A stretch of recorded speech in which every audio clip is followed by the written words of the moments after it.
विकास म्हणजे मोठाल्या बिल्डिंगी बांधायच्या, मोठाली कॉन्ट्रॅक्टची कामं काढायची, चांगल्या चांगल्या इमारती बांधल्या आणि त्याला विकास म्हटला, त्याला विकास म्हणत नाही। माझ्या तहसील कार्यालयाची बिल्डिंग कितीही चांगली मोठी असली पण माझ्या तहसील कार्यालयात जर एखाद्याला रेशन कार्ड काढण्यासाठी, रेशन कार्डचं नाव ऑनलाईन करण्यासाठी जर हजार 2,000 रुपये द्यावे लागत असेल तो विकास आम्हाला नको आहे। छाती ठेवून सांगा, विकासाचा घोषणा करणाऱ्यांना सांगा, तुमचं भूमी अभिलेख कार्यालय, तुमचा रेशन कार्डचा विभाग, तुमचे पंचायत समितीचे विभाग, तुमचे तहसीलचे महसूलचे विभाग, सगळ्यांमध्ये माझ्या गरीब माणसाचं काम एका झटक्यात गेलाय आणि झालंय। असं कधी झालंय का सांगा मला। यांच्या रेशन कार्डासाठी किती वेळा हेलपाटे मारावे लागतात, एक नाव ऑनलाईन घेण्यासाठी किती वेळा हेलपाटे मारावे लागतात। तुमच्या विकासाची चिरफाड करायला वेळ नाहीये, नाहीतर एका विभागाचा 7-12 नाटक काढल्याशिवाय राहणार नाही। एवढे अनुभव आमच्या जवळ आहेत। बोलत नाही म्हणून कोणी त्याचा गैरफायदा घेऊ नका, एवढ्या नम्रपणाने सांगतोय। हा विकास नाही चालणार। माणसांचा रुपया न देता प्रामाणिकपणे त्याचं काम झालं पाहिजे, भ्रष्टाचार मुक्त तालुका पाहिजे, त्याला विकास म्हणतो। मोठ्या जनावरांचे दवाखाने, मोठमोठे जनावरांचे दवाखाने, पण त्या जनावरांच्या दवाखान्यात नीट यंत्रणा नाही। अहो तिथं जनावर उपचारासाठी नाही तर जनावर आपलं झोपण्यासाठी येते, अशी काही अवस्था। मी त्याची चर्चा करत नाही, पण विकासाच्या बाबतीत बोलू नका। इथं गरीब माणूस रोज त्याला पैसे घेतले जातात, त्याला हेलपाटे मारावे लागतात, त्याला डावललं जात आहे। आणि त्याच्यात अजून एक गंमत सांगतो विकासाची, आणि पैसा कायद्यावर बोलूच नका या बाकीच्यांनी। मला प्रामाणिकपणे सांगा, आपल्याला ज्या ज्या योजना मिळतात, ताडपत्रीची योजना, शिलाई मशीनची योजना, विहिरीची योजना, गोठ्याची योजना, अजून बऱ्याच योजना आहेत, ह्या सगळ्या योजना पैसे न देता आपल्याला मिळतात का? आणि खऱ्या गरजूला मिळतात का? घरकुला खऱ्या गरजूला मिळतात का? अरे तुम्ही एका योजनेचे लाभार्थी तुम्हीच, 4 वर्षांनी हाच माणूस लाभार्थी, तोच लाभार्थी। पैसा कायदा सांगतो योजनांचे लाभार्थी गावाच्या ग्रामसभेने निवडायचे, आणि यांचे योजनांचे लाभार्थी कोण निवडतं, कसं निवडतं, का निवडतं, हे सगळं मला सांगायला लावू नका।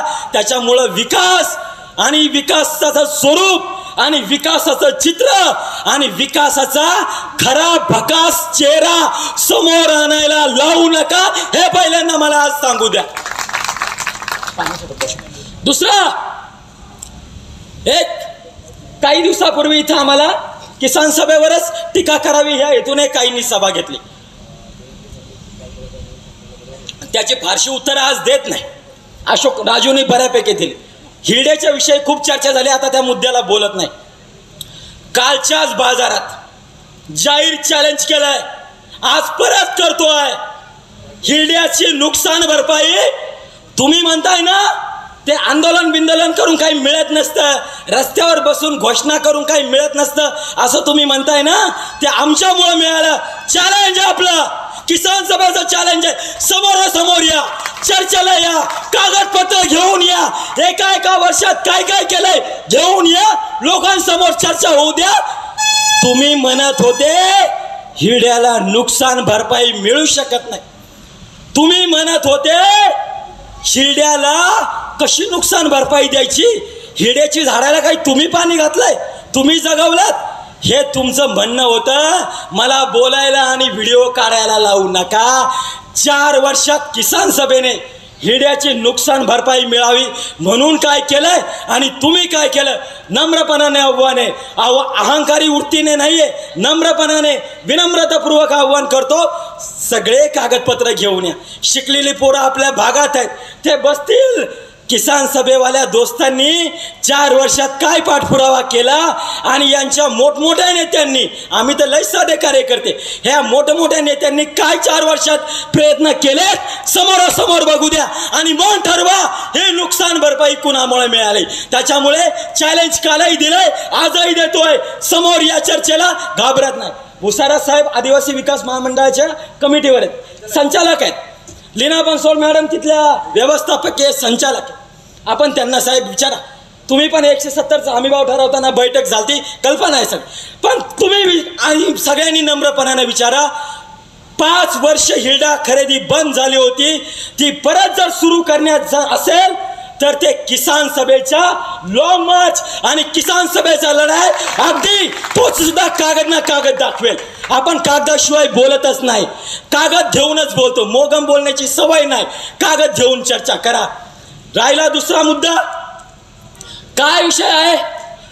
एक मुद्दा, अजून एक वाक्य, फार सन्माननीय मोठ्या पदावर राहिलेले व्यक्ती आहेत,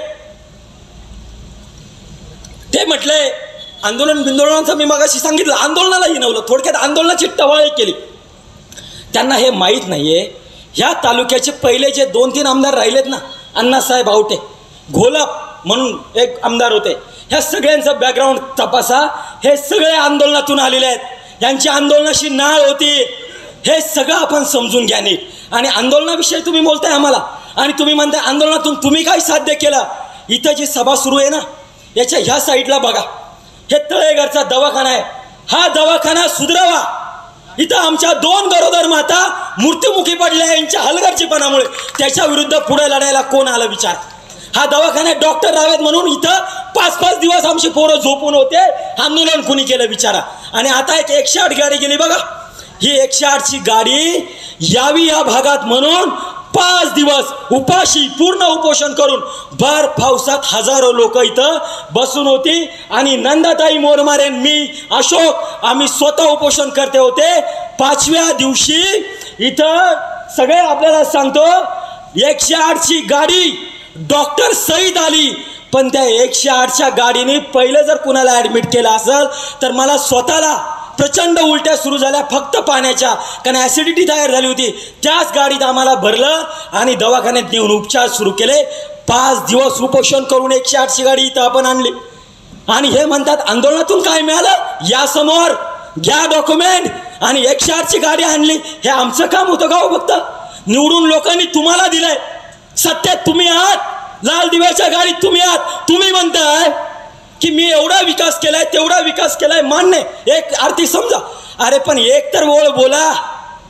हा विकास करण्याची संधी, हा विकास करण्याचं काम तुम्ही जे काय म्हणताय ते करण्याची संधी तुम्ही आम्ही दिलेली आहे, हे विसरून चालू नका. त्या खुर्चीवर आपण त्यांना निवडून दिलेला आहे.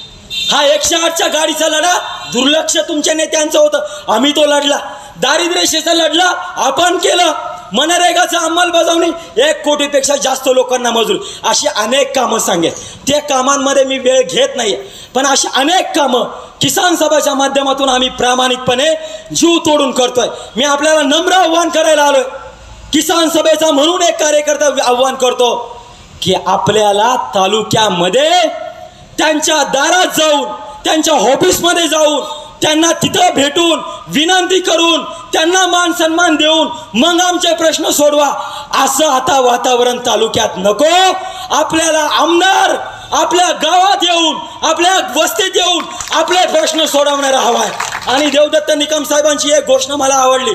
ते म्हटले आता आमदार मनसरच्या कुठल्या कार्यालयात नाही भेटणार, आमदार तुम्हाला तुमच्या भागात, तुमच्या गावात, तुमच्या वस्तीत भेटणार. हा आपला विषय आहे. आणि म्हणून अशा प्रकारे आपल्याला आता बदल झालेला पाहिजे. आपण 100% ह्या भाजपच्या विरोधात, ह्या सगळ्या आदिवासी विरोधी धोरणाच्या विरोधात, ह्या भ्रष्टाचाराच्या विरोधात, ह्या आजपर्यंत आदिवासी समाजाला गृहीत धरणं, त्यांना गृहीत धरणं की नाही हे लोक काय आमच्याच आहेत, हा गृहीत धरणं, हे सगळं थांबूयात. आणि प्रामाणिकपणे आपण ह्या वेळेस ह्या भागामध्ये परिवर्तन केल्याशिवाय राहायचं नाही. आणि शेवटचे 2 मुद्दे फक्त सांगून थांबतो. एक विषय होता, आता नुकतंच आंदोलन झालं कातकरी वस्तीचा. आमच्या आंबेगाव तालुक्याचा विकास एवढा चांगला की 35 वर्ष एक आदिवासी कातकरी वस्ती की जिच्यात एक माणूस मेला किंवा कोण जन्मला तर त्याच्या जन्मामूर्तीची नोंद कुठंच होऊ शकत नव्हती, कारण ती वस्तीच कोणत्या ग्रामपंचायतीला जोडलेली नव्हती. आणि ती बोरगरच्या शेजारची कातकरी वस्ती. परत आंदोलन केलं, परत मंत्रालयात गेलो, परत आपण तिथं सगळे प्रयत्न केले, आणि त्या वस्तीला गॅजेट मिळवून देण्यापर्यंत प्रयत्न केले. तो कातकरी वस्तीचा विषय असेल, त्याच्यानंतर पडकाईच्या पैशांचा असेल, निराधारांचा असेल, हे सगळे मुद्दे आहेत. खूप गोष्टी बोलण्यासारख्या आहेत, बोलत नाही. पण दोन विषय लय आता इकडे चर्चेत आहे, बोगदा बोगदा बोगदा. त्याच्याविषयी मी पण फार बोलत नाही. राजूनीच सांगितलंय पेसा कायदा आहे, वन हक्क कायदा आहे. अरे पाणी खालून नेऊ द्या, नाहीतर वरून नेऊ द्या. ते जर त्या गावाच्या हद्दीतून नेणार असाल, तिथल्या नैसर्गिक संसाधनाला जर काही बाधा येणार असेल तर 100% पेसाची ग्रामसभा त्याला विरोध करेल आणि अशा प्रकारे काही होणार नाही. आणि यांनी सांगितलं खरंच कुठलाच शासन निर्णय नाही, त्याचा कुठलाच काहीतरी डॉक्युमेंट शासन निर्णय नाही, जे अजून जन्मलंय. शासन निर्णय नसताना तुम्ही बोलताय. बरं मी म्हणतो उद्या असा काही निर्णय झाला, प्रामाणिकपणे सांगा, ह्या तालुक्यातल्या 50,000 लोक जर एकत्रित आली आणि रस्त्यावर बसली तर सरकार कुणाचंही असू द्या, 50,000 लोक रस्त्यावर आली तर बोगद्याचा निर्णय मागे घ्यावा लागेल की नाही? अहो या तालुक्याचा इतिहास कुणाचा आहे? तुम्हाला इतिहास माहित नाही? हुतात्मा बाबू गेनू, आद्य क्रांतिकारक होनाजी केंगले यांनी लढायला शिकवलं आपण. आणि ज्या गोष्टीचा अजून शासन निर्णय नाहीये त्याच्याविषयी किती मोठा सगळं एवढा भीतीचा आणि एवढं सगळं आहे. अरे अहो काय बोलताय तुम्ही? जनतेच्या लढ्यावर विश्वास नाहीये? अरे 50,000 लोक बसू द्या, हा तर राज्य सरकारचा विषय हो. पण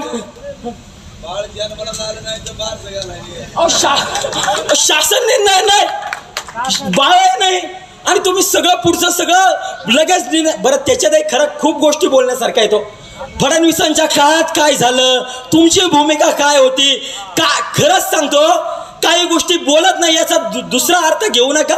इतका प्रॉब्लेम सुरू आहेत, ज्या गोष्टीचा काहीच नाही त्याचं तुम्ही एवढं हे करता. बरं उद्या झालं, आपण निर्णय केला पाहिजे की उद्या जर असं काही झालं, आमच्या तालुक्यातले इथं 4-4.5 लाख लोकसंख्या आहे, जास्त असेल माझ्या माहितीने तालुक्यातले, पण 4-4.5 50,000 लोक एकत्रित येऊ द्या.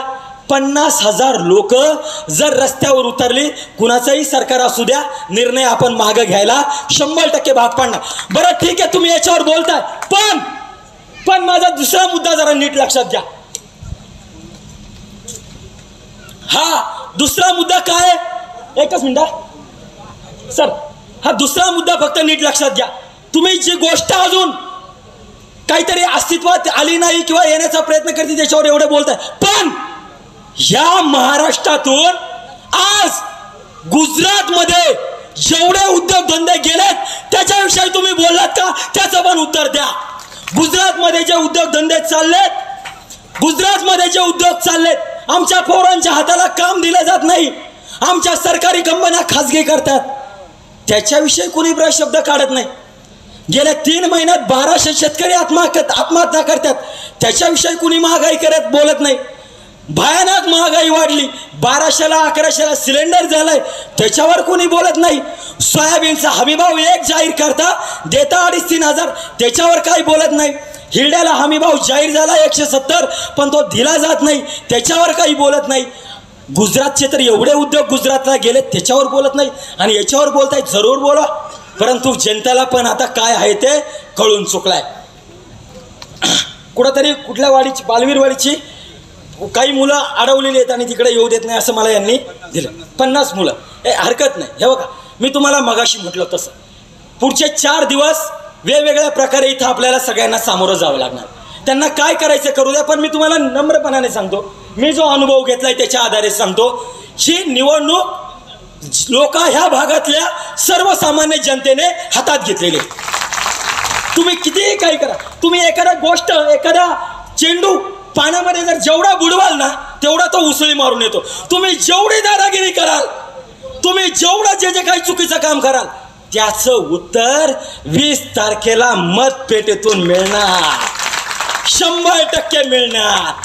जे कराल ते तुम्हाला त्याचं उत्तर द्यावं लागेल, त्याची चिंता सोडा.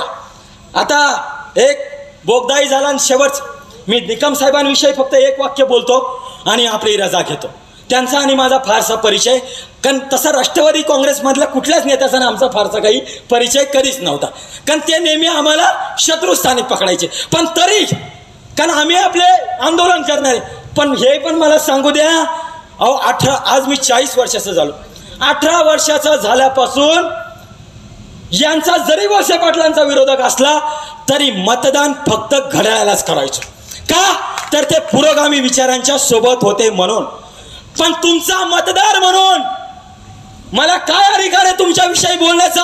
हो, अधिकार आहे मला. मी तुमचा मतदार होतो 4 वेळा 3 वेळा, जे काय मला 18 नंतर मतदानाचा अधिकार मिळालाय. तुमचा रुपया न घेता, तुमचा चहा न पिता, तुमच्याकडे कुठलं व्यक्तिगत एकही काम न नेता तरी प्रामाणिकपणे तुम्हाला मतदान केलं. ते तुमच्याकडे बघून नाही केलं, तुम्ही कोणत्या विचारांच्या सोबत आहात त्या विचारांकडे बघून केलं. पण मला आज हे सांगू द्या, आजपर्यंत त्याला घड्याळाला आणि पुरोगामी विचारांना मतदान केलं. आज तुम्ही म्हणताय आम्हाला काय बोल द्या, पण मला हे सांगू द्या, भूमिका आम्ही नाही बदलली. भूमिका कोणी बदलली? तुम्ही बदलली. पुरोगामी विचार तुम्ही सोडलाय, धर्मनिरपेक्ष विचार तुम्ही सोडलाय. त्याच्यामुळे या वेळेस घड्याळाला मतदान नाही.